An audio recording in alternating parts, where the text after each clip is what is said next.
నిర్లక్ష్యపు ధోరణి, దేవుడిచ్చిన సేవల గురించి నిర్లక్ష్యం, దేవుడిచ్చిన వాక్యాల గురించి నిర్లక్ష్యం, దేవుడిచ్చిన బాధ్యతల గురించి నిర్లక్ష్యం, దేవుని మందిలో దేవుడు మీకు ఇచ్చిన ఆధిక్యతను గురించి నిర్లక్ష్యపు ధోరణిలో ఉన్నాడు. వాళ్ళు కూడా ఇచ్చిన వాళ్ళకు తెలియదు, తిన్నారు. ఆ తర్వాత శత్రుల మధ్యలో కూర్చొని నేను ఒక పొడుపు కథ చెప్తాను మీకు, దాన్ని విప్పుతారా?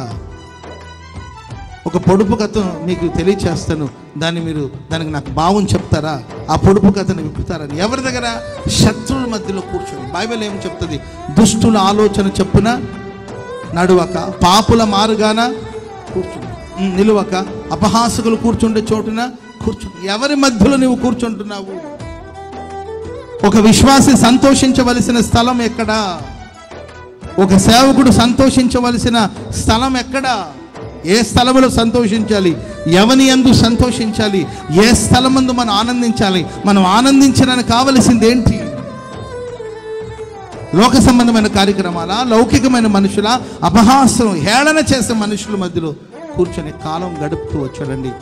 ప్రియులారా, యేసన్న గారు ఎప్పుడు చెప్పేవాడు, ఫ్యాన్ స్విచ్ ఆఫ్ చేసామనుకోండి, ఒక్కసారికి ఫ్యాన్ ఆగిపోతుందా?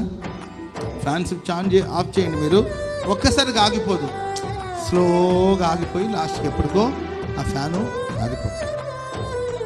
విశ్వాసయాత్రలు కూడా దేవుని కృపకు దూరం అయిపోయేవని వెంటనే కనబడకపోవచ్చు, అర్థం కాకపోవచ్చు. కాలక్రమేణం ఎప్పటికో నువ్వు తెలుసుకుంటావు. అప్పటికి జరగవలసిన నష్టాలని జరిగిపోయింటాయి.